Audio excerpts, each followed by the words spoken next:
Bonjour à tous, heureuse de vous retrouver en bonne santé en ce mardi 2 juin 2026. Voici les faits marquants de la journée.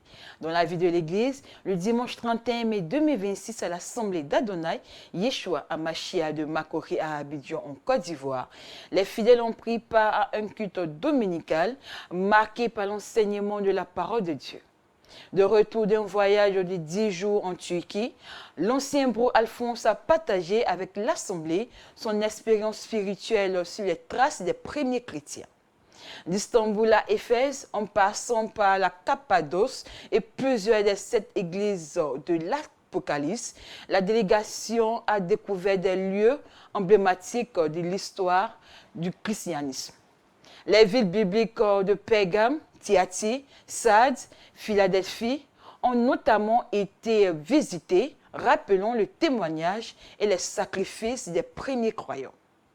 Pour clôturer le culte, le pasteur Godé Zorobabel a exhorté les fidèles à demeurer fermes dans la foi en rappelant le courage et les souffrances des premiers disciples pour la transmission de l'Évangile.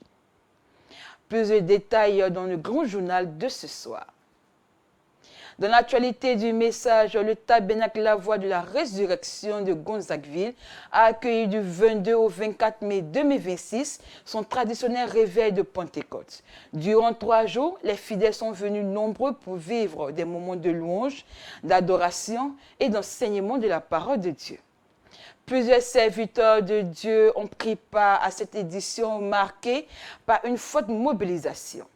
Les points culminants ont intervenu le dimanche avec le message de clôture du pasteur Timothée Kwaku intitulé « Seigneur, donne-moi un nouveau cœur pour la bénédiction de la Pentecôte ». Une rencontre qui s'est achevée dans une atmosphère de prière fervente et de bénédiction. Pour fermer ce chapitre religieux, les fidèles de la mission évangélique Grâce de vie, MECVI, ont pris part ce dimanche 31 mai 2026 à un culte placé sous le signe de la foi et de l'espérance. Invité à apporter la parole de Dieu, l'évêque Fabrice Kwame a enseigné sur le thème « Entre dans ta saison de restauration ». En s'appuyant sur le récit biblique de la Tsunamite dans le livre de 2 Rois, chapitre 8, le prédicateur a rappelé que l'obéissance à Dieu ouvre la voie de la restauration divine.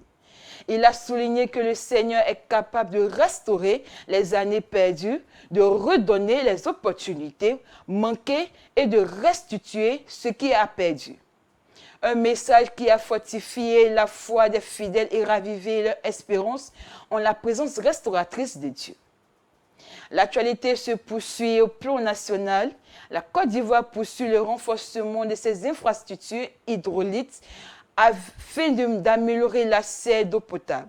À Abidjan, l'usine de traitement de la mer mise en service en juin 2023 produit jusqu'à 240 mètres cubes d'eau par jour pour répondre aux besoins croissants des populations.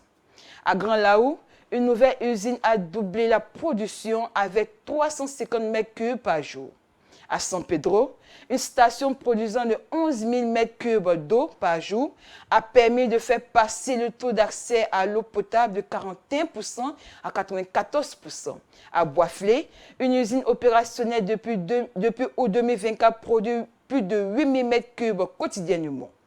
D'autres villes comme Agboville, Boaké et Bundiali ont également subi de ces investissements.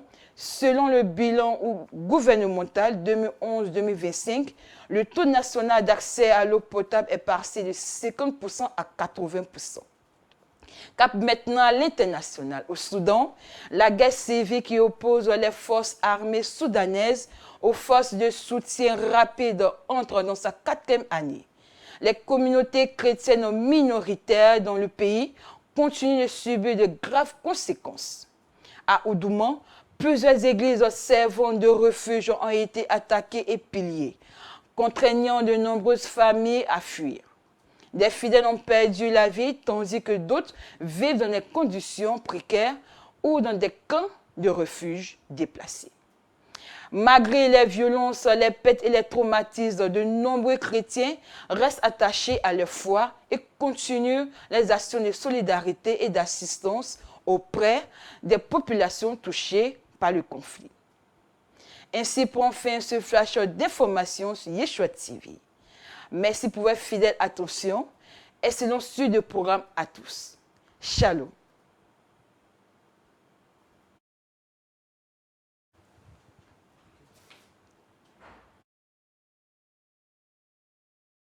C'est bon?